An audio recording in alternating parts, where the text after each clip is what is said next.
Hi, today I'm reviewing the Morphe 35F Fall into Frost eyeshadow palette.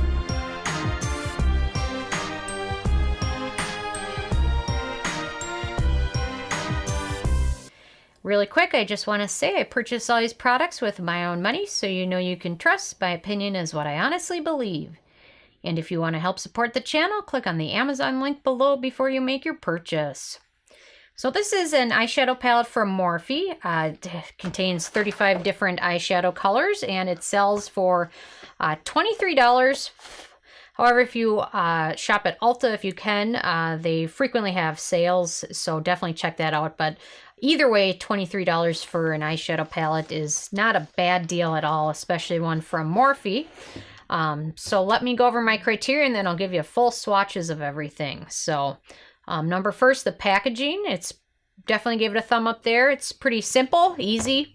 It's wider because it's got so many different eyeshadows in there, but it's easy if you're an eyeshadow or a makeup artist to travel with. If you just are traveling for fun, it's a little bit bigger than you might want, but with this palette, you get a nice variety of every color you might need. Brow bone colors, darker colors for your eyelash line, and some fun shimmery colors for the eyelid. So if you travel a lot, this might be the only palette you need. So definitely nice packaging there. Number two, alcohol. There is no alcohol in this, so it got a thumb up there. Number three is fragrance. There is no fragrance. Number four is the manufacturing location, which is China. China. It's definitely better if it were manufactured elsewhere. China, there's just a higher likelihood of the possibility of contaminants. That doesn't mean there is contaminants in there. It just would have been better had it been packaged and manufactured elsewhere. Number five is ease of use, and these are very buildable, very blendable, highly pigmented colors, so it gets a thumb up there. Number six is antioxidants or pigmentation. These are all highly pigmented colors, so you definitely want to be careful with those, but the pigmentation is amazing, easy to blend. Yeah. Number seven is animal testing, and as far as I can tell from everything I've seen online, Morphe is cruelty-free. Number eight is performance, and these colors will last all day with a good eyeshadow primer. Even without an eyeshadow primer, I've played with them, and they still last all day without any creasing or fading or flaking.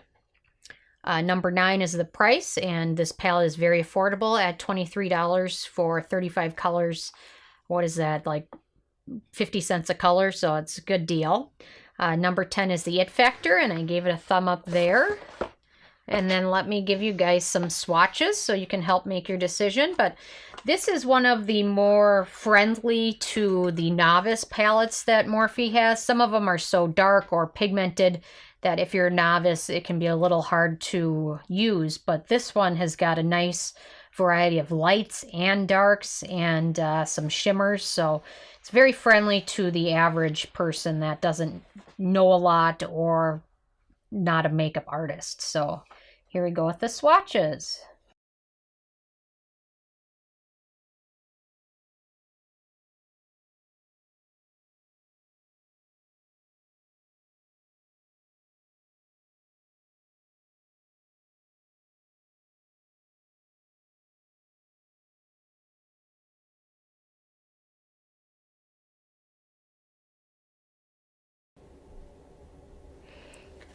So you can kind of see why I say this is a great eyeshadow palette for somebody that's new to makeup or doesn't have a lot of eyeshadow, because you get such a variety of colors and they're all very wearable and easy to work with.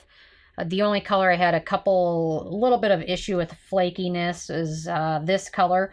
It's just a little flakier than the rest, but in terms of the rest of them, you can definitely get a nice overall.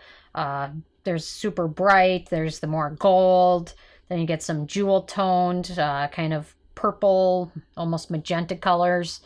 And then you've got a nice variety of light colors for the brow bone, and then some dark colors for the lash line.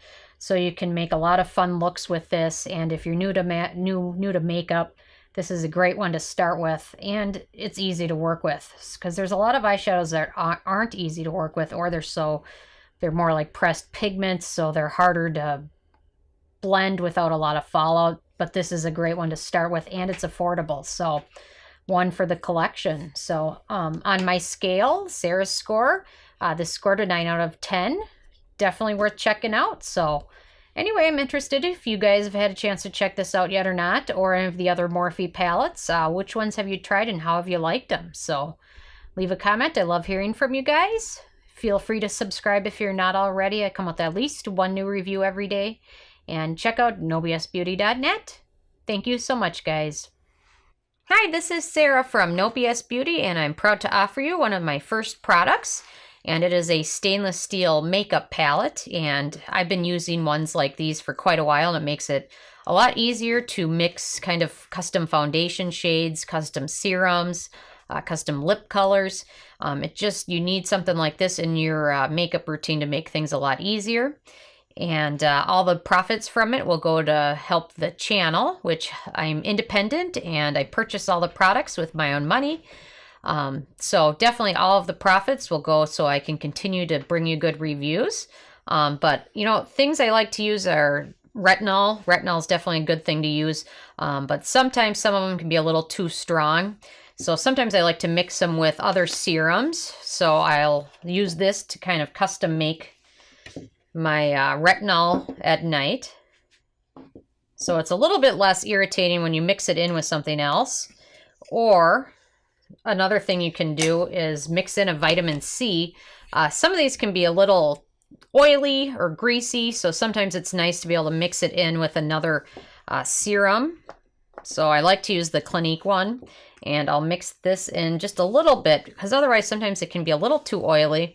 And I'll mix it in, and in the morning I'll apply it all over my face before sunscreen. And another good vitamin C serum I like is the Dermadoctor one, but sometimes using the dropper with that can be a little messy, so sometimes I just like to mix just a little bit in with another serum. I love the First Aid Beauty Ultra Repair Serum, definitely a holy grail of mine.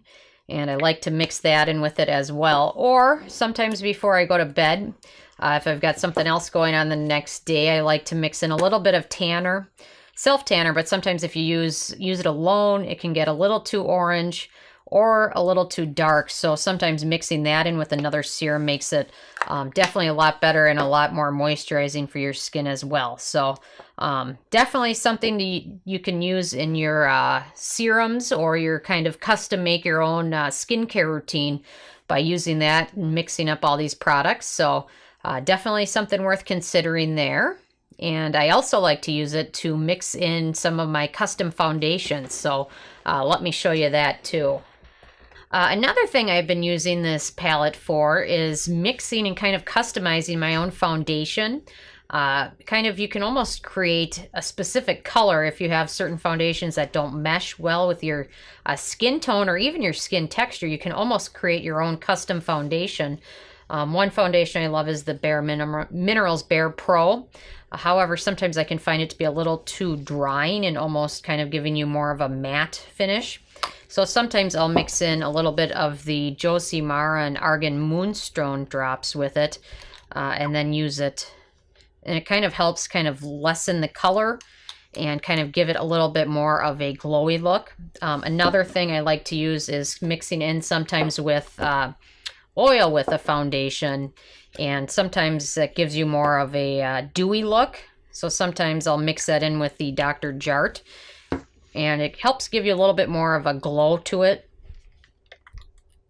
So sometimes mix in just a little bit in, and you definitely want to be careful with what you're mixing just to make sure that the ingredients are compatible, because certain types of foundations don't work well with certain types of other ingredients, but something to consider, definitely. But you can almost create your own custom look. I love this, but sometimes I feel like I need a little bit of a glow to it, so I'll mix in some of my NYX Born to Glow Illuminator with it. So you can definitely do that. Also, Cover FX makes a great, they're custom cover drops, but you can use these to alter the color of any foundation. So this is great to mix that with. Just give it a couple drops there. And then mix that in with another foundation to make it either lighter or darker. The Ordinary Serum Foundation is great, but I found it difficult to get the exact color. So sometimes mixing the other colors works well. Cover FX also has these new glitter drops. So sometimes it's nice to be able to use this to mix in with either a foundation or just to put it on this. And then you can use a brush to either dip it in and apply it as eyeshadow, or dip it in and apply it onto lips as kind of a lipstick cover. So there's definitely some great options, and definitely love some of Cover FX's custom enhancer drops, but you can use this to mix it in with almost any different type of foundation and add a little bit of color here and there. But definitely using this, and if you use a sponge or a beauty blender, you can get that damp and then just use this to dip it in and apply it. It makes it a heck of a lot easier than trying to do it in your hand, or I don't know where else you would even, maybe the lid of another product, but this definitely makes all of that a heck of a lot easier. So it's definitely something worth picking up. And all of the profits from the sales of this palette will go to support my independent reviews. I purchase all the products myself just so I can give you an honest opinion as opposed to somebody that gets the products for free to review. I personally like to purchase them so I can give you my completely objective review without having to feel like I owe a company anything because they gave me something free. So all the profits will go to help support those reviews.